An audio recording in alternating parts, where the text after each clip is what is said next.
It's always the same every year. Light the candles, blow them out, eat the cake. I smile while everyone sings, party with my friends, have a few drinks, and go home. Then, the second the clock hits 3:27, I sit up straight in bed, feeling my bones start to crack and twist. It's always a painful and unsettling process. My limbs snap, crack, and stretch in unnatural directions. The smell of blood and marrow fills the air, and though I try to ignore it, the sound is the worst part.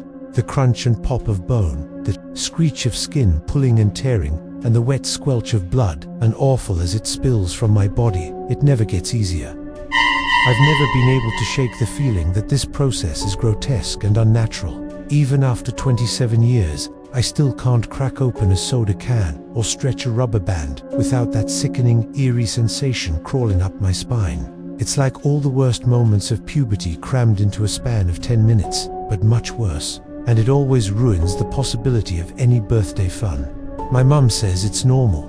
Well, at least in our family, anyway. Apparently, her cousin in Fresno experiences something similar, though hers happens every month with her period. So, I guess I'm lucky in some twisted way. No one really knows what's causing it. Some people have said it's a rare genetic disorder. Others think it might be a curse. And one person even suggested I'd been bitten by a werewolf. But the real mystery is the same every year. At precisely the time of my birth, my body rearranges itself. I wake up the next morning with a different face and body staring back at me in the mirror.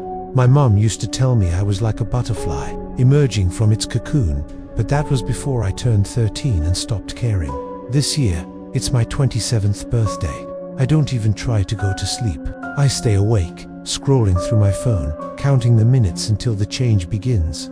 Thankfully, it doesn't hurt, but the emotional toll still lingers. I've learned to be prepared now. I lay down a plastic cover on my bed to avoid staining my sheets. When the change finally begins, it's almost like a shock to my system. My bones twinge, and I can feel everything shifting. I focus on staying calm, breathing deeply to ride it out.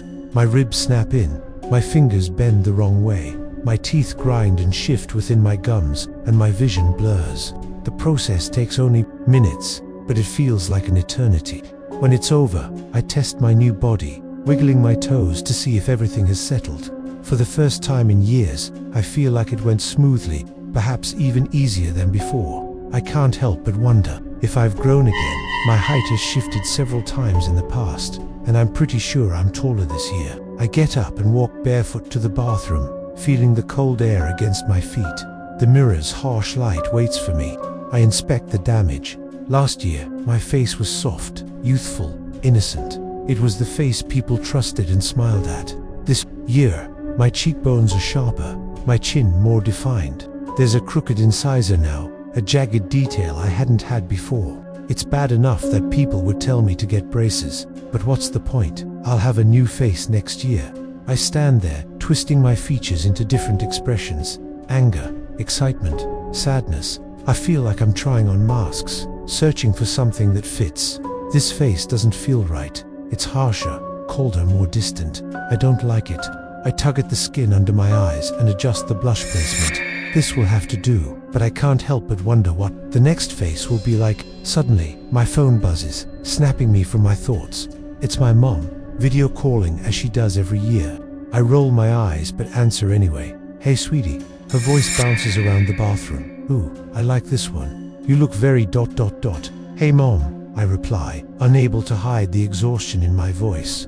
How she has so much energy at this hour, I'll never understand. Did everything go all right? No hiccups this time? She asks, like she always does. After the whole incident in 4th grade when my leg had gotten stuck in the wrong direction, my mom has checked every year to make sure things went smoothly. No hiccups, mom, I say, trying to keep it short. I don't want to go into the details. Well, that's great. She responds with a wide smile, though it's hard to make out through the camera angle. I can hear my dad snoring in the background. I'm very proud of you. Thanks, I mutter, but I'm not really sure what to say to that. She's never had to go through this, never had to wake up with a new body every year. You look a little familiar, she says, squinting at my face through her glasses. Did you have this face before? I freeze. I've never repeated a face before. I've had many faces, but never the same one twice. My pulse quickens. No, Mom, I answer carefully. I'm pretty sure this is a new one. She doesn't seem convinced. Are you sure? I could have sworn I've seen you somewhere before. I force a laugh, trying to push through the unease. I'm your daughter, Mom. You've seen me plenty of times. She furrows her brow, her eyes narrowing as she studies my face. This isn't like her usual reaction. Usually, she's all smiles and excitement, even if it's just the same transformation every year. Well, it's just that, ... You look so familiar, she says, almost to herself, her voice trailing off. But that's okay, sweetie. No worries. I'm just happy to see your face. I've got work tomorrow, I say, eager to end the conversation. I'll call you back tomorrow. Okay, of course. Get some rest, honey. I love you, and happy birthday. Love you too, Mom, I mutter, and we end the call. I stare at myself in the mirror again, but this time it feels different. That nagging sense of unease grows in the pit of my stomach. I don't know why, but something doesn't sit right. As I crawl back into bed, the weight of my new face hangs heavily on me. I feel like I'm staring into the eyes of a stranger. It's too familiar, in a way that I can't explain. A deep sigh escapes my lips as I pull the covers up. I close my eyes and try to fall asleep, but my mind keeps racing. I can't shake the feeling that something is wrong. The next morning, I wake up, the transformation feeling almost like a distant memory. I roll out of bed, stretch, and glance in the mirror again. Something's different. It's subtle, but it's there. My face looks ... familiar. Familiar in a way that sends a chill down my spine. It's not just the face I've been wearing for a year. It's something deeper. I go through my morning routine as usual, but a strange unease lingers. I grab my coffee, head out the door, and go through the motions of my day. But when I reach work, something strange happens. As I walk into the office, one of my colleagues, Holly, looks up at me, her eyes wide. Whoa, you look ... different. Yeah, birthday stuff, I say, trying to brush it off, but she doesn't look convinced. You sure you're okay? You look like she cuts herself off, shaking her head. Never mind. Later that day, I'm called into my boss Lucy's office. She looks at me with a strange expression, her eyes scanning my face as if she'd seen it before. Is everything all right, Jan? You've been acting strange today. I'm fine, I say, though the words don't sound convincing even to me. Lucy sighs. You sure? I've just got this strange feeling about you today. ...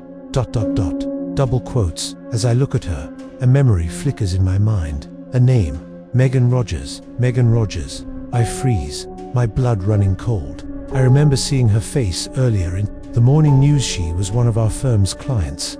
A news story appears in my mind, and I feel my stomach drop. Young starlet killed in a car crash, I mutter. I stare at Lucy's screen, where the news article sits in front of me, and my breath catches in my throat. The face staring back at me from the article isn't mine, but is so familiar. Same strong nose, same dark eyes, same twist to the upper lip, even the same crooked incisor. It's the face of Megan Rogers, but it's unmistakably mine. And then the realization hits me. Have I been wearing the faces of the dead?